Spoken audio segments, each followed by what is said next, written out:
Agurtardi guzioi, kasu honetan tokatu zait edo suertatu hain zuzen Soberanotasuna eta lana izeneko proiektu politiko berriaren aurkezpena egitea, eta horretan arituko naiz ondorengo minutuetan. Presentazio bat egin dut, hain zuzen, ikusteko zertan datzan indar politiko berria, ezta? Bueno, alderdi politiko soberanista berriaren aurkezpena Euskal Herrian.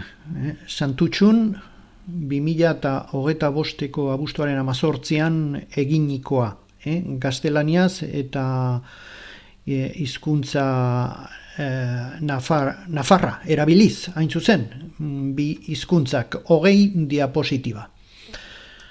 Beno, benetan batu gaituena, Estatu Espainiarrean, Espainia osoan hain zuzen geundenok maiteminduta liburu batetaz, ezta? Hau da, Sarah Wageneteten Los Engreídos edo Arroputzak izeneko liburua. Sarah Wagenetek nik uste dut inpronta utzi digula, eta liburu horretan agertzen dituen ideiak, Oskar Lafontainen ideiak hain zuzen ere, geure egin nahi ditugu. Badakizue, Sarah Wageneten alderdia, Sarah Wagenet aliantza edo batasuna izenekoa, Alemaniako panoraman hor dagoela, eta tamalez ez du lortu azkeneko hauteskundetan sartzea zerean, kameran, baina guk espero dugu laster Eslovakian esmerrek egindakoa egitea baita Alemanian ere. Los Engreídos liburua irakurtzeko gomendatzen dizuet, badakizue liburu denda gehienetan topatu alduzuela eta online ere lor daiteke. Hor dituzue datuak liburu horren inguruan. Eta beste alde batetik, Los Engreídos edo Arroputzak izeneko liburuaren gaineko bideo batzuk egin ditut, eta bideo guzi horiek topatu aldituzuen nire webgunean palazio.org-en hor daukazue helbidea, URL-a sartu ahal izateko eta ikusteko liburua ordaindu gabe. Beno, esan bezala, gure bi erreferentzia nagusiak Europa mailan Esmer Eslovakian eta Sarah Wagenet Alemanian dira, hain zuzen, bi horiek, eta Esmer alderdia boterean dago Eslovakian gaur egun, ja urteak daramatza, alderdi sozialista edo sozialdemokrata da, baina ez da alderdi sozialdemokrata besteak bezalakoa, hain zuzen gehienak globalistak direlako eta hau subiranista. Hau da, herritarren ongi izatea dauka buruan. Alderdi globalista gehienak, sozialdemokraziaren barruan daudenak, ez dira horrelakoak, eta horrexegatik bota zuten hain zuzen beren elkartetik, sozialdemokraziaren elkartetik. Bueno, eta guain gatozen ikustera zer den subiranotasuna eta lana, ezta? Bueno, lehenengo eta behin webgunean esaten dugu argiro herritarren aldeko indar politikoa dela, ezta? Ikusi dugulako gure politikariak beste nahi batzuk izan dituztela eta herritarren ongizatea albo batera utzi dutela azkeneko urteetan. Hortaz, Adrian Zelaiak esaten duen bezala, alderdi bakarra sortu da Espainiar estatu osoan, komunitate autonomo guzietan, argiro ikusi dugu, eta guztiak daude lerrokatuta, argiro, OTANekin eta Europar batasunarekin. Horrexegatik langile klasea kontutan hartzen dugu eta bere zerbitzuan egon nahi dugu. Printzipioak hor dituzue, subiranotasuna eta lana alderdiaren printzipioak gure webgunean agertzen dira, soberaniaitrabajo.org izeneko webgune horretan dituzue, eta argikiro esateko, sozialista, subiranista, pazifista edo bakezalea eta alderdi demokratikoa. Benetako demokrazia baten aldekoa hain zuzen ere. Hortaz, bi elementu horiek oso importanteak dira, da langileen alde, sozialismoa eta lana. Lana. Eta gero, subiranotasuna, pentsatzen dugulako, Espainiak esate baterako independentzia lortu arren, benetan ez da independientea. Hau da,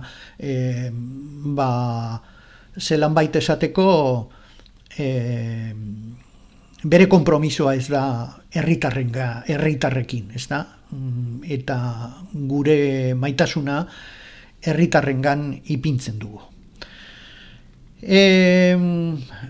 Subiranotasuna eta lana izeneko webgunean sartzen zaretenean, ikusiko dituzuen gauza laburrak oso importanteak dira, ze horiek dira puntu batzuk guztion artean jarri ditugunak, zelan bait gu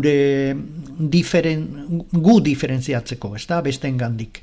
Eta hor lehenbiziko zerean agertzen da, ezker sistematikoei buruz zer pentsatzen dugun. Eta hortan, ezker neoliberal sistematikoen aurka gaude, ikusten dugulako wokismo globalista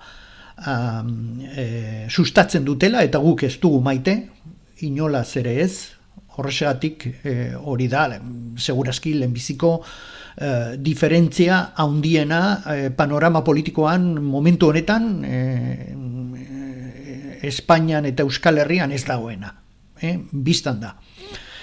Eta gero hor dituzue, esate baterako, etxebizitzaren problematika, ustelkeria sisteman, eta banan-banan ikusi alde dituzue guziak.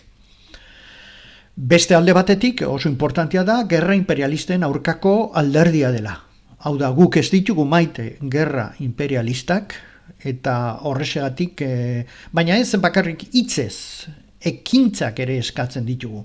Ze konturatu gara, ezkerraren panoraman indar politiko batzuek kexak ipintzen dituztela eta eta wokismoa horretara dedikatzen da, engainatzera, baina gero kontrakoa egiten dute. Merz Alemaniakoa izan da horretan oso esemplu edo adibide erraza, ez da? Gauza bat esaten du, baina gero armak saltzen segitzen du eta Israelen segitzen du ikusten genozidioa, palestinar herriaren genozidioa hain zuzen sustatzaileak beraiek dira, Merz eta Europar batasuna armak saltzen dituztelako eta horretan biztan da zerbait egin behar dugula. Beste alde batetik, diferentziatzeko beste gauza bat da BRICS elkartean sartzearen aldekoak garela. Ze subiranotasuna lortzeko ezinbestekoa baita, esan nahi dute. Baina hemen badago problema bat, eta da BRICSen sartzearen alde baldin bagaude, ezin gara egon Europar batasunean, badakizue orain dela urtebete gutxi gora bera, edo lan Macron berak, Nok eta Macronek eskatu zuela hain zuzen Europar batasunean egonik BRICS elkartean sartzeko. Bistan da jakiteagatik egiten zuela, berak bazekien BRICSen egoteko ezinbestekoa da Europar batasunean ez egotea. Imperialismoa, mendebaldeko imperialismoa Europar batasunean sortzen delako. Beso politikoa da OTAN edo NATO, eta beso militarra esan nahi dut, OTAN eta beso politikoa Europar Batasuna. Hortaz, BRICSen sartzearen aldekoak baldin bagara, ezin gara egon Europar Batasunean subiranotasuna herrien artean egin behar delako, ezta? Hori biztan da. Eta gero beste diferentzia handi bat. Sarah Wagenetek bere liburuan esaten duen bezala, politika migratorioetan ahotsa eduki behar dugu. Eta horrexegatik hor guk esaten duguna, hor daukazue 10. puntua, eta euskarazko itzulpena egingo dut, holan bapatean, askatasun demokratikoak berriz jarri behar dira Espainian. Baita herrien deretxoak ere, biztan da. Horretarako beharrezkoa da, esate baterako mordaza izeneko legia albo batera uztea eta askatasun adierazpen eta politika askatasuna bermatzea. Ezinbestekoa da, prozesu konstituyente bat, hau da konstituzio prozesu berri bat sortzea. Lehenbiziko testua bakarrik itzuli dizuet, zuek konturatzeko zertan gabiltzan. Eta gainera, politika migratorio hauetan guk argi daukagu enpresariek eta globalistek nahi dutela mugak zabalik egotea eskulan merkea lortzeko eta beren helburu politikoak lortzeko. Hau kasualitatea, ez da? Hau da, enpresarien elkarteek eskatzen dute, hau da, mugak zabalik egotea, eta lan merkea lortzeko, eta alderdi politiko gehienek ere nolabait hori esaten dute, ez da? Eta horren alde daude. Baina, ekarri dizuet elperiodiko.comen argitaratutako, berriki argitaratutako albiste bat, oso interesgarria ikusteko zer benetan zer egin behar den, eta hori da subiranotasuna eta lana proiektuak egin edo sustatzen duen, ezta? Eta non eta Tangerren, non eta Afrikan hain zuzen, Darna izeneko elkarte bat dago, kaleko umeak zaintzen dituena. Beraz, zerbitzu sozialak emateko elkartea da, oso lan ona egiten duena, eta elkarte horrek argiro esaten du, Espainiak menak izenekoak, hau da adin txikikoak muga pasatzen dutenak eta bar, eta Espainiara doazenak, hoiek itzuli egin behar direla Marokora. Hau da, mena guziak Marokora itzultzearen aldekoa da. Eta gainera argiro esaten du, mena hoiek ez datozela familia pobre-engandik, baizik eta batzuk klase ertainekoak direla eta hori sustatu behar dela, ezta? Hori bakarrik konturatzeko enpresariek eta globalistek nahi dutela mugak horrela edukitzea. Eta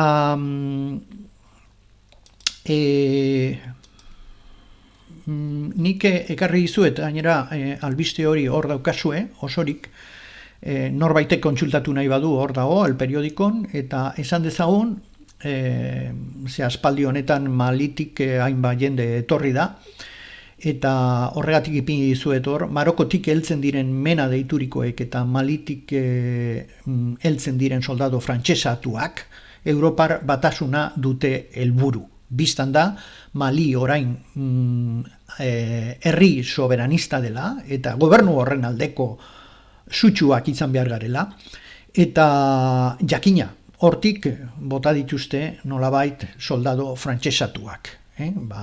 Jihadistekin gertatu zen bezala Sirian.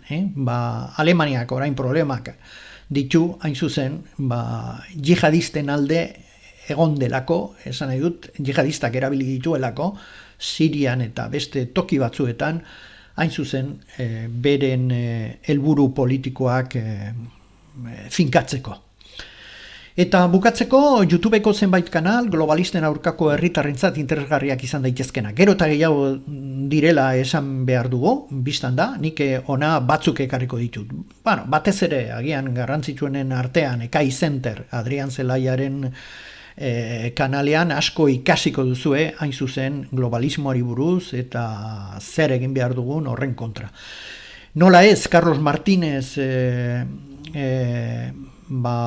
alderdiko antolatzailea nolabait, antolatzailea hor dago, YouTubeen ere badu kanal bat eta interesgarria da.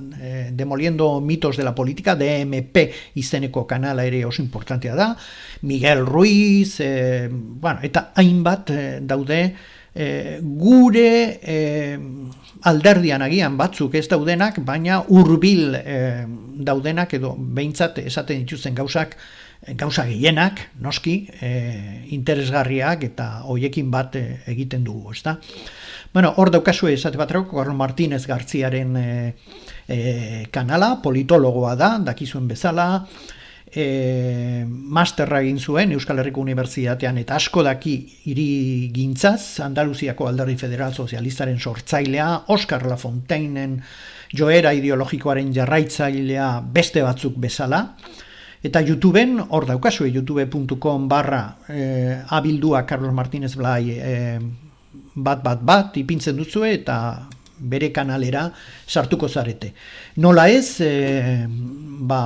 boza daramana alderdian Javier Couso Permuy, egun kazetaria Hispanteu katean, YouTubeen erreferentzia onak dituzue, Javier Couso Permuy sartu altzarete eta ikusi zer esaten duen gure bozeramaleak. Beste alde batetik Paco Arnau nola ez, oso beti bezala oso zorrotza, bere tweetekin, txioekin, eta badakizue isa edo Twitter sarean, hor kristolako arrakasta daukala, 51.000 arpide dun, eta interesgarria da, berak esaten duena, segitzea eta haiduru egotea. Miguel Ruiz Calvo nola ez, antiimperialista bat, bere kanalean, ja 670.000 arpide dun, litekena da aurten ja milioi batera heltzea, oso kanal ona eta zuentzat interesgarria. Ekai Center, Adrian Zelaiarena, nola ez, 55.000 baino gehiago dira arpidedunak dagoeneko bere kanalean, eta beti bezala, badakizue Adrian beste kanal askotan agertzen dela, hain zuzen, bere ideiak zabaltzeko. Ideia horiek nolabait globalismoaren kontrako ideiak direnak eta arrazionaltasunaren aldekoak. Eta hause izan da dana, eskerrik asko zuen arretagatik eta beste bat arte, agur.